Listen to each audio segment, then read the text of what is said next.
جناب سر، محترم اساتذہ، مہمان خصوصی اور میری عزیز ہم مکتب ساتھیوں، السلام علیکم۔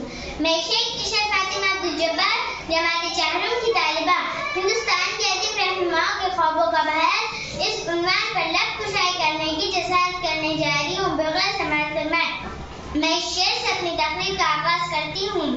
دل سے نکلیں گی نمت پر بھی وطن کی الفت، دل سے نکلیں گی نمت پر بھی وطن کی الفت، میری مٹی سے تو خوشبو وفا آئیں گی۔ سامعین اکرام، آزادی کے بعد بھارت زراعت، سائنس، ٹیکنالوجی، دفاعی سامان کی تیاری میں بڑی ترقی کی ہے۔ دنیا کی ترقی پذیر ممالک میں بھارت کا اہم مقام ہے، پھر بھی ہمارا ملک چند مسائل سے اب بھی نجات نہیں پا سکا۔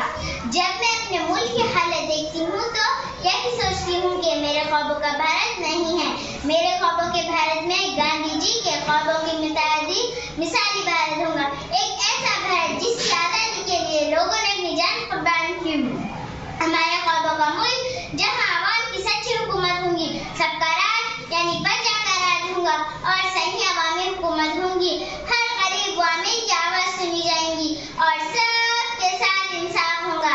میرے خوابوں کے چھوٹے چھوٹے گاؤں میں بھی اسکول ہوں گے اور بڑے گاؤں میں کالج اور بڑے قصبوں میں سینئر کالج، علم و ہنر کی روشنی پھیلائیں گے۔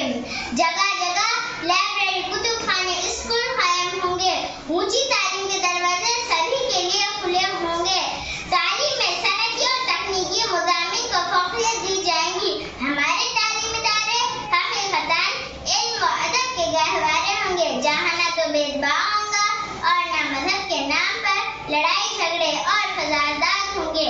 میرے خوابوں کے بھارت میں ہر طرف امن و سکون ہوگا۔ کاش کہ میں اپنے خوابوں کے بھارت کو اپنی آنکھوں سے دیکھ سکوں۔